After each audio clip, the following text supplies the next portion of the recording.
Hi, and welcome to the show. So, this story is called The Little Country That Could.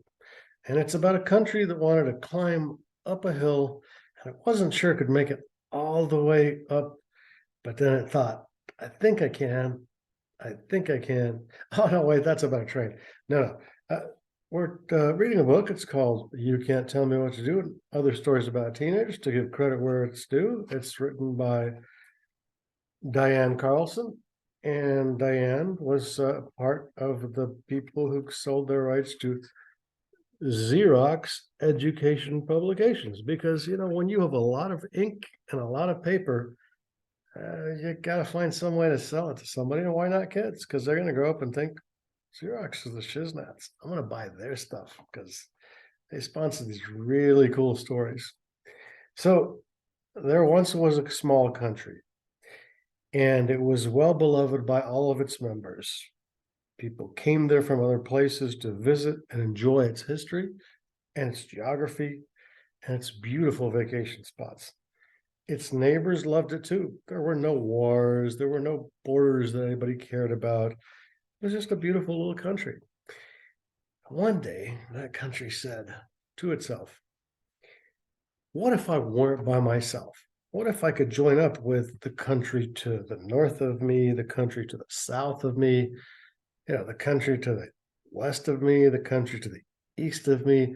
And then instead of just being one little country, we could be a block of 5 countries. And so it went to the other countries and they had diplomatic meetings and administrative meetings and politicians.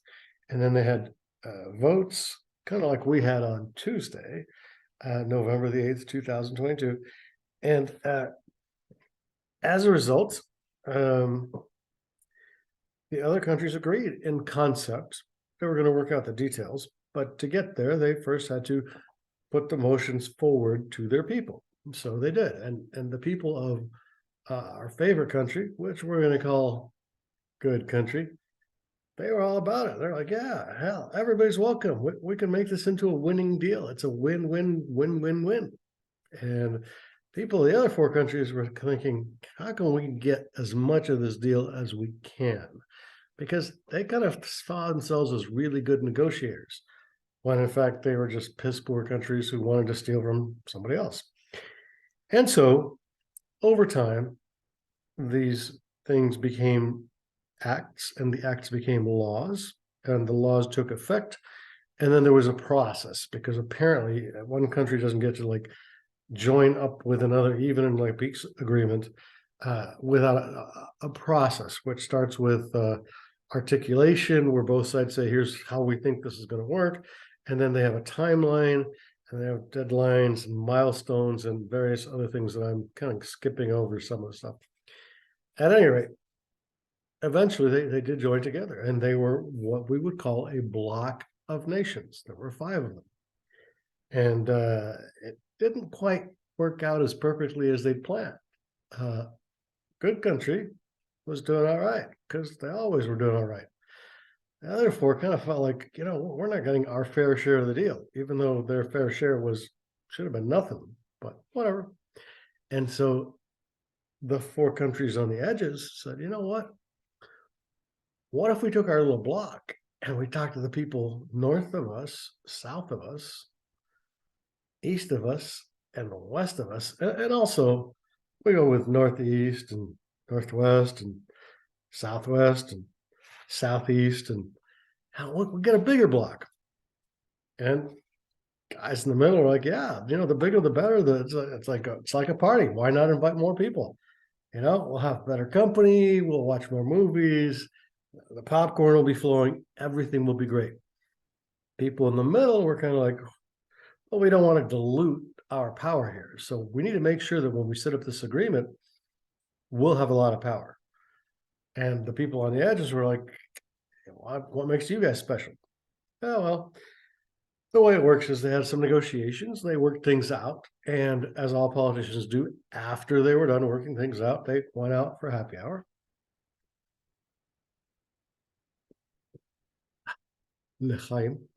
And they agreed. they came up with a structured organization where the original country, Good Country, would still get to be kind of like the boss. They wouldn't be super special, but everybody knew they were super special. The countries right outside that would be not the boss, but not the underling. So they would be special, but just we know they're special. The border countries, well, they should really secure their borders because they're kind of done with the whole concept of having other people join in. So they went through the administrative process again, and the meetings, and the timelines, and the deadlines, and the milestones, and they worked it out. And these other countries were happy to join them, and they had a huge block, which by this point covered the entire continent. And they said, we are so good now. We are bigger than the United States of America. What should we call ourselves? And because they were small-minded and coming from piddly little countries on the wrong side of a little pond, they said European Union. And that's how the European Union was formed. And this would be the end of the story, but then there's another chapter, and this is called Brexit. So one day, a country on the very, very, very far edge said, hey, we're not getting anything out of this union. I mean, sure, we got employees coming in from other countries and working here. We got our people going over and getting jobs in other countries. We don't pay taxes on goods sold throughout the entire European continent.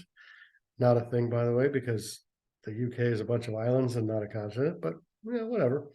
And we would like to exit this European Union. And if our people approve it, we're out of here.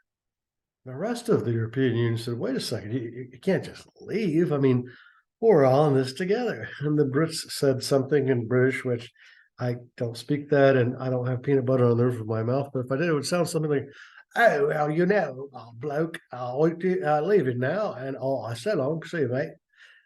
And that's not exactly what the rest of the union thought about it. Because like, if Texas said to the United States, hey guys, we're seceding, we are out of here.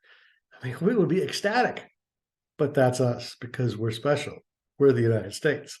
They're just Europe. It's a bunch of little countries that are kind of piddly and dicky and whatever, and a bunch of islands that think they're a country. So there we go. We're good, right? You got it. Okay. And so they had a vote. And the vote, of course, included, the timeline and the process and the times and the missions and the milestones and the politicians. And the people voted, and the people kind of went, meh, meh. And the majority had the meh to leave. And so they did. And when they did, they were all ready for it. They had planned for it. Everything was in place, except for all those last three things. So no plans, no ideas. And they found that all of a sudden, there are people who wanted to go work over in Germany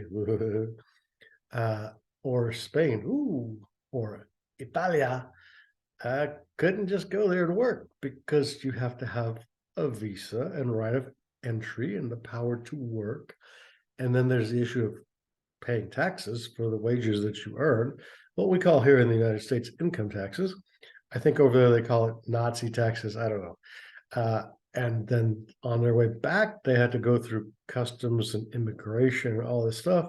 And they're saying, wait, but we've been going along this road or this tunnel for years.